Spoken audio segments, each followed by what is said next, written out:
ओम नमः शिवाय। आप सभी को सावन सोमवार की हार्दिक शुभकामनाएं। भोलेनाथ की कृपा आप सभी पर सदैव बनी रहे। जैसा कि आप सभी जानते हैं, सावन मास चल रहा है और आज सावन का दूसरा सोमवार है। पूरे सावन मास में महादेव की पूजा के साथ ही महादेव की कथा का श्रवण भी अवश्य करना चाहिए। तो आज सोमवार है और आज के दिन सोमवार की कथा अवश्य पढ़नी अथवा सुननी चाहिए। इससे भोलेनाथ प्रसन्न होते हैं और अपने भक्तों की मनोकामनाएं अवश्य ही पूरी करते हैं। तो आइए सोमवार की कथा को शुरू करते हैं। जय भोलेनाथ। किसी नगर में एक साहूकार रहता था। दूर दूर तक उसका व्यापार फैला हुआ था। नगर के सभी लोग उस साहूकार का सम्मान करते थे। इतना सब कुछ संपन्न होने के बाद भी वह साहूकार बहुत दुखी था, क्योंकि उसका कोई पुत्र नहीं था, जिस कारण अपने मृत्यु के पश्चात व्यापार के उत्तराधिकारी की चिंता उसे हमेशा सताती रहती थी। पुत्र प्राप्ति की इच्छा से साहूकार प्रत्येक सोमवार भगवान शिव की व्रत पूजा किया करता था और शाम के समय शिव मंदिर में जाकर शिव जी के सामने घी का दीपक जलाया करता था। उसकी भक्ति देखकर मां पार्वती प्रसन्न हो गईं और भगवान शिव से उस साहूकार की मनोकामना पूर्ण करने का निवेदन किया। भगवान शिव बोले, इस संसार में सबको उसके कर्म के अनुसार फल की प्राप्ति होती है। जो प्राणी जैसा कर्म करते हैं उन्हें वैसा ही फल प्राप्त होता है। शिव जी द्वारा समझाने के बावजूद मां पार्वती नहीं मानी और उस साहूकार की मनोकामना पूर्ति हेतु वे शिव जी से बार बार अनुरोध करती रहीं। अंततः माता के आग्रह को देखकर भगवान भोलेनाथ को उस साहूकार को पुत्र प्राप्ति का वरदान देना पड़ा। वरदान देने के पश्चात भोलेनाथ मां पार्वती से बोले, आपके आग्रह पर मैंने पुत्र प्राप्ति का वरदान तो दे दिया, परंतु इसका यह पुत्र 16 वर्ष से अधिक समय तक जीवित नहीं रहेगा। उसी रात को भगवान शिव उस साहूकार के स्वप्न में आए और उसे पुत्र प्राप्ति का वरदान दिया और उसके पुत्र के 16 वर्ष तक जीवित रहने की भी बात बताई। भगवान के वरदान से साहूकार को खुशी तो हुई, लेकिन पुत्र की अल्पायु की चिंता ने उस खुशी को नष्ट कर दिया। साहूकार पहले की ही तरह सोमवार के दिन भगवान शिव का विधिवत व्रत करता रहा। कुछ महीनों के बाद उसके घर एक अति सुंदर बालक ने जन्म लिया और घर में खुशियां ही खुशियां भर गई। बहुत धूमधाम से पुत्र जन्म का समारोह मनाया गया, परंतु साहूकार को पुत्र जन्म की अधिक खुशी नहीं हुई, क्योंकि उसे पुत्र की अल्पायु के रहस्य का पता था। जब पुत्र 12 वर्ष का हुआ तो साहूकार ने उसे उसके मामा के साथ पढ़ने के लिए काशी भेज दिया। लड़का अपने मामा के साथ शिक्षा प्राप्ति हेतु चल दिया। रास्ते में जहाँ भी मामा भांजे विश्राम हेतु रुकते, वहीं यज्ञ करते और ब्राह्मणों को भोजन कराते। लंबी यात्रा के बाद मामा भांजे एक नगर में पहुंचे।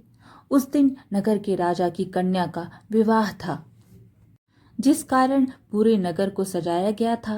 निश्चित समय पर बारात आ गई, लेकिन वर का पिता अपने बेटे के एक आंख से काने होने के कारण बहुत चिंतित था। उसे भय था कि इस बात का पता चलने पर कहीं राजा विवाह से इनकार न कर दे, इससे उसकी बदनामी भी होगी। जब वर के पिता ने साहूकार के पुत्र को देखा तो उसके मस्तिष्क में एक विचार आया।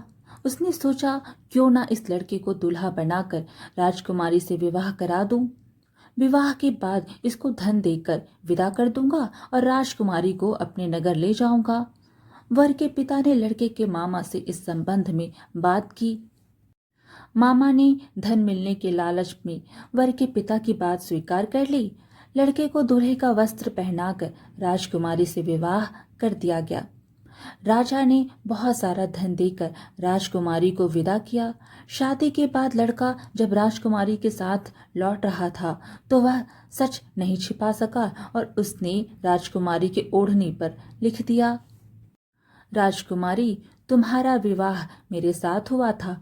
मैं तो काशी पढ़ने के लिए जा रहा हूँ और अब तुम्हें जिस नवयुवक की पत्नी बनना पड़ेगा वह कान्हा है। जब राजकुमारी ने अपनी ओढ़नी पर लिखा हुआ पढ़ा तो उसने काने लड़के के साथ जाने से इनकार कर दिया। राजा को जब ये सब बातें पता लगी तो उसने राजकुमारी को महल में ही रख लिया। उधर लड़का अपने मामा के साथ काशी पहुंच गया और गुरुकुल में पढ़ना शुरू कर दिया। जब उसकी आयु 16 वर्ष की हुई तो उसने यज्ञ किया। यज्ञ के समाप्ति पर ब्राह्मणों को भोजन कराया और खूब अन्न वस्त्र दान किए। रात को वह अपने शयन कक्ष में सो गया। शिव के वरदान के अनुसार शयनावस्था में ही उसके प्राण पखेरु उड़ गए। सूर्योदय पर मामा मृत्यु भांजे को देखकर रोने पीटने लगा। आसपास के लोग भी एकत्र होकर दुख प्रकट करने लगे। लड़के के मामा के रोने विलाप के स्वर समीप से गुजरते हुए भगवान शिव और माता पार्वती जी ने भी सुने। माता पार्वती ने भगवान से कहा, प्राणनाथ, मुझे इसके रोने के स्वर सहन नहीं हो रहे। आप इस व्यक्ति के कष्ट को अवश्य दूर करें। भगवान शिव ने माता पार्वती के साथ अदृश्य रूप में समीप जाकर देखा तो भोलेनाथ माता पार्वती से बोले, यह तो उसी साहूकार का पुत्र है जिसे मैंने 16 वर्ष की आयु का वरदान दिया था। इसकी आयु पूरी हो गई है।